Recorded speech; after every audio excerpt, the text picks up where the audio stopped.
সামনের একটা train line, এখানেই চেন্নাই এক্সপ্রেসের শুটিংটা হয়েছিল। ওই উপর থেকে নামছে পুরো ঝর্ণাটা, নেমেই আসছে, এসে সোজা বেরিয়ে যাচ্ছে।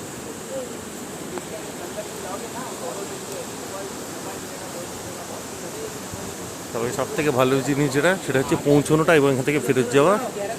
পৌঁছতে এবং ফেরত যেতে ইচ ওয়ে 45 মিনিটস ট্রেক, জঙ্গলের মধ্যে দিয়ে 4 হুইল ড্রাইভ ছাড়া কোনো গাড়ি যায় না।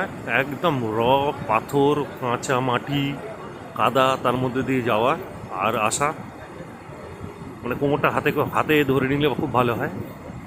এরকম হচ্ছে অবস্থা। তবে enjoyable ride, life time experience. ট্রেনটা আমরা বোধহয় একটুর জন্য মিস করলাম, আমরা জাস্ট পৌঁছচ্ছি, ট্রেনের একটা হর্নের আওয়াজ পেলাম, মানে জাস্ট ট্রেনটা বেরিয়ে গেল আর আমরা ঢুকলাম।